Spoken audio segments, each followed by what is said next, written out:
right, if you missed everything that happened during today's session, do not worry. We're getting you caught up right now on the only stocks you need to know about today. It's time for your top 10. Number 10 is Apple, trading flat after a judge ordered the company to modify contracts with publishers to prevent electronic book price fixing.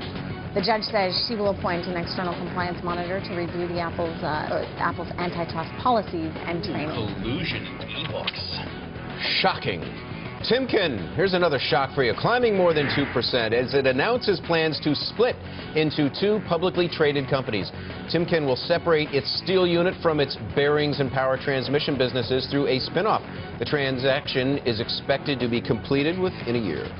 Number 8 is Quiksilver, soaring about 30% after the skate and surf retailer's third quarter net income beat Wall Street estimates. Quiksilver's management has been working on a turnaround aimed at strengthening the company's brands and making its operations more efficient. And number 7 is E-Trade. Shares are rising more than 4% after Goldman Sachs raised the company's rating to buy from neutral.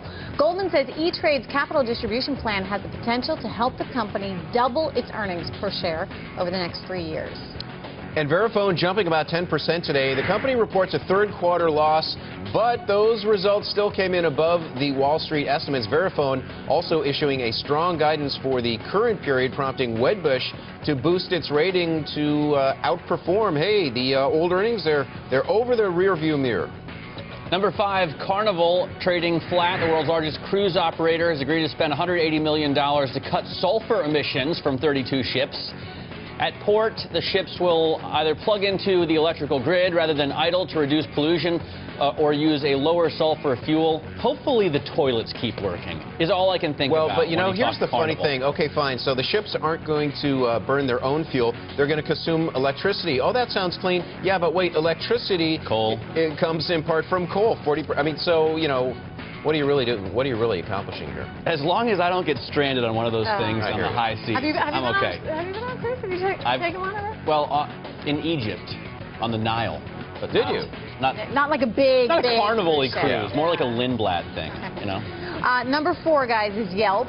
Shares are up about 50% as Deutsche Bank initiates the stock with a buy rating and an $81 price target. The firm says Yelp is dominant in the local internet sector and is well positioned to benefit from growth in that sector.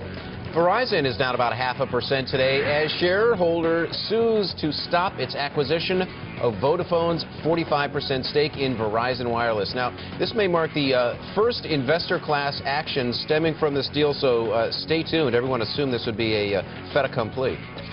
Number 2, American Tower, up nearly 5%. The biggest operator of cellular towers in the U.S. has agreed to acquire the parent company of rival Global Tower for about $3.3 billion.